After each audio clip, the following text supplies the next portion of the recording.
In our first story, there's tension brewing in the Afram Plains in the eastern region following clashes between Kokumba settlers and Fulani herdsmen. Dozens of Fulani settlers in Tiasin, the Kwewu Afram Plains South, are said to be fleeing Kwewu Afram Plains North and other parts of the country, or that particular district, following reprisal attacks that have left many Fulanis dead. The incident was triggered when some Fulanis allegedly killed a Kokumba resident on his farm last Saturday. DCE for Kwewu Afram Plains South, Whitham Emil Afram, says the situation is worrying and could escalate.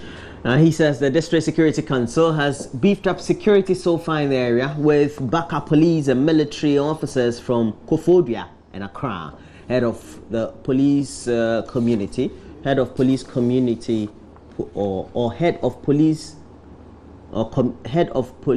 community police, ACP Habiba Chumesi Sapong, is leading the security team to the area.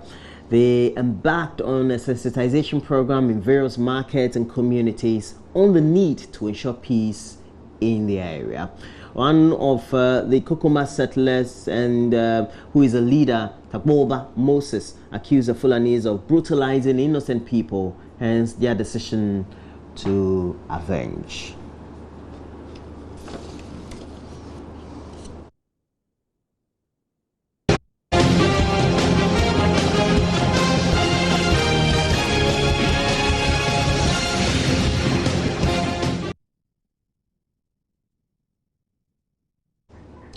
The Supreme Court has ordered the Electoral Commission to furnish it with a full list of persons who registered with the National Health Insurance Scheme card as a form of identification in 6 days. The order follows the return of former PNC youth organizer Abu Ramadan to court to seek clarity on the court's May 5, 2016 judgment regarding the removal of qualified persons on the voters' register.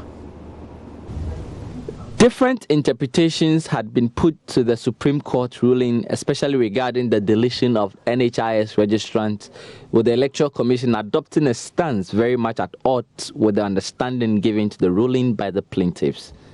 Not even the unconventional attempt to interpret the ruling by one of the justices who presided over the case, Justice Jones Duche, would rest the debate. I don't want to interpret the judgment, but as you claim you heard it, the Supreme Court was quite forthright and clear that the use of the NHIS cards is unconstitutional because the criteria for the NHIS card was not based on Ghanaian citizenship, but only on residence in Ghana. So any foreigner who is resident in Ghana for 6 months and more can register under the NHIS cards. That was the basis upon our decision in 2014. And the recent one, we said the use of the NHIS cards is therefore unconstitutional. They should take the opportunity to clean the register of those undesirable persons. Therefore, we also did not want to disenfranchise anybody. So the Supreme Court went on to say anybody who will be affected by that exercise must be given the opportunity to register according to the law and the Constitution. That period. That's it. And the EC is saying that that's not the direct the instruction from as I said, I don't want to interpret the judgment. If anybody is aggrieved, then they should come back to the court. The 5-member panel who sat on the case on Thursday is, however, hopeful the step it has taken will bring closure to the matter. The Electoral Commission was also ordered to provide the court with a detailed plan on how they were going to carry out the deletion and re-registration of the people who registered with the NHIS cards, and warned it will not allow the Commission to plunge the country into chaos. The visibly unhappy panel of justices, presided over by the Chief Justice, Georgina Theodora Wood, indicated its displeasure over what it termed the lackadaisical attitude of the EC in complying with its orders in the Abu Ramadan suit. The EC, which appears to have understood the ruling of the Supreme Court differently on the deletion of NHIS card registrants, had said the names would be deleted using existing procedures. President John Dramani Mahama has for the second time in as many days responded to allegations he may have been corrupted by his acceptance of a Ford vehicle from a Burkinabe contractor. The latest reaction at a meeting with the clergy at the Flagstaff House on Thursday comes barely 24 hours after he had dismissed as baseless and politically motivated the allegations that he is corrupt. Three persons have already filed asking the Commission for Human Rights and Administrative Justice to investigate the president for accepting the vehicle because the petitioners believe it contravenes the Constitution. The opposition New Patriotic Party has also directed its members of parliament to begin processes to cause a bipartisan probe into the matter. But the president says he's never been a fan of American vehicles and that he rather would prefer Japanese cars.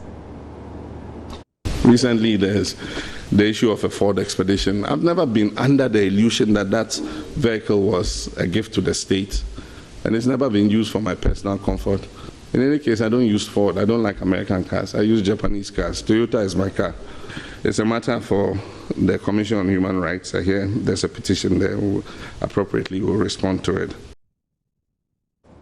Proposed amendment to temporarily ban mobile money service until a substantive law is fashioned by the Bank of Ghana was shut down in Parliament Thursday because of its relevance to a bill before the consideration stage of the House. Member of Parliament for New Jabeng South, Dr. Mark Asibeyeboa, sought to amend the Banks and Specialized Deposit-Taking Institutions Bill to include in a clause to ban the mobile money service undertaken by the telecommunication companies until the finance minister enacts relevant laws to regulate the sector.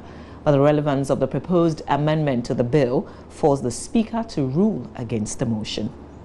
It will be inconsistent with what the House has decided on, and to that extent, Standing Order, the amendment is inconsistent with Standing Order 128(4)A and B, 4A and B, because the House, it will be inconsistent with earlier decisions taken by the House. So you have filed the amendment at the point. If you want to canvass that point, then you should have injected the e-money transaction earlier in the bill, but we are limiting ourselves to the banks and I'm saying that if you look at 128A, 4A and B, we cannot allow this amendment to be taken. That is the point I am making. Now you are raising issues and all those things. Indeed, where we have reached now is too late in the day to go to where we want to go to. We are on regulations. And nowhere in the bill did any clause specifically mention e-money. We are making law, and sanctity of the law is a hallmark of a good law. Then all of a sudden, under regulation, we are bringing e-money. So let's look for the proper law that governs these issues, and then we can then ask the Bank of Ghana, Minister of Finance, to come with that legislation. If they are not coming, let Parliament, as Parliament that is concerned, initiate a process, and if it's not contrary to Article 108 of the Constitution, and yes, a special deposit taking, and therefore to allow you now, as regulations call on, to import it and put it in it, will be inconsistent with earlier decisions of the House, and that is the point. I think that it is in breach of our own rules, and to that extent I have ruled, and that ends the matter. I have ruled, but I'm not saying that there's no problem. Well, looking like ultimately there was no problem at all because both sides of the House, they reached a general consensus on the amendment. The important thing is that whether you have huge volumes of, transactions which are e-transactions, then you should be calling for a substantive law that will deal with the issue comprehensively. You don't come after the bill has been considered up to this point and introduce, a line when there is no reference to it in the bill. Currently, Bank of Ghana is dealing with the issue through Ghana guidelines that they have issued. Any other specialized deposit-taking institution, any other, I think this can be considered under that, because it is a deposit-taking venture to the tune of billions of cedis. And so Bank of Ghana should take advantage of that and deal with it. Mr. Speaker, the concerns expressed by my colleagues are valid. However, I believe that transaction is not a deposit-taking transaction as envisaged under this Act. Deputy Finance Minister Kaysel Atuforse, meanwhile, is also assuring the Bank of Ghana is in the process to revise the Electronic Payment System Act 2003 to properly regulate mobile money services. The amendment to regulation under this act may not be appropriate. So, Chairman, they may not be appropriate because I'm aware that currently the central bank has issued a guideline called the Dedicated Electronic Money Issuers Guidelines, issued under the Payment Systems Act 2003. Mr. Chairman, Mr. Speaker, the guideline is currently being implemented. It is on Bank of Ghana's website as we speak. Mr. Speaker, also I'm aware that the central bank is revising this guideline and they are on their way to this house. The central bank is working with the Ministry of Finance to present a regulation under the Electronic Payment Systems Act 2003, Act 663. So, Mr. Speaker, I don't think it will be appropriate under this act, but rather may be appropriate under the Electronic Payment Systems Act 2003. Away from Parliament, the management of the Ghana Civil Aviation Authority has appealed to Parliament to assist it retrieve its lands it says have so far been taken over by encroachers with undue implications for the authority's operations. It has, however, downplayed claims by its staff that there could be plane crashes because of the encroachments of the said lands. The authority's managers made the appeal when the Select Committee on Roads and Transport visited to assess the seriousness of the situation. The GCAA staff, in a press release on Monday, June 20, had warned of possible plane crashes if lands which were forcefully taken from them are not released for the installation of essential communication equipment. Whilst accusing the Esra Kufuor administration of taking over a significant portion of the land at Isla Wireless Monitoring Station, the statement from the staff also cited the present NDC regime of giving out the land at La Nkwantanan near Adenta for the development of other infrastructure which had nothing to do with the purpose for which the land was acquired. They argue that they needed to install on that land a critical equipment for communication, surveillance and other navigational aids, which equipment they say is currently locked up, having been acquired at a cost more than 600,000 euros. In his brief to the Parliamentary Select Committee, the Director General of the GCAA, Engineer Simon Alote, explained, though the return of the lands is critical, the safety of the airspace has not been compromised. He said the encroached lands are needed to build the newest radio transmission technology to change the old infrastructure to bring it in conformity with the international standards. It's not like we don't even have a HF system already in place. The objective is to eventually replace the current system with a more modern one. So it's not really an issue. Our preferred site for the installation would have been the Nkwantanan lands. That's the preferred. And it will eventually be installed. Like I said, I need your support. The Lands Commission, the Ministry, I think the Ministry of Lands are also working on it to make sure we can have access to lands for that installation. Having said that, please listen carefully. The current system, it's working. The current HF system, it's working.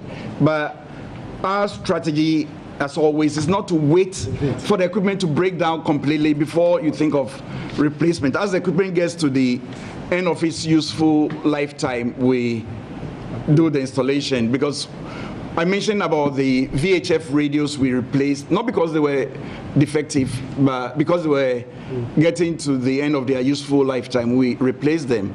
The committee's chairman, Tete Chai, assured Parliament will do all in its power to ensure the GCAA gets the land it needs for enhancement of the airspace.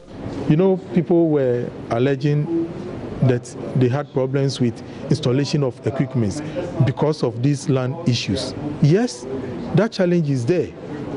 But as to whether that is affecting their operations, they've also come to allay the fears of the general public that no, the equipment that they have now are adequate. All what they want to do is to ensure that they bring in innovation to enhance the process. So if these challenges are there, yes, it will hamper some of these developments. And as quickly as possible, we need to. So as a committee, what we'll do is to liaise with the Land Commission to see how best those lands can be secured within the shortest possible times. The committee members then toured the authorities' premises to get first-hand information on the status of its equipment.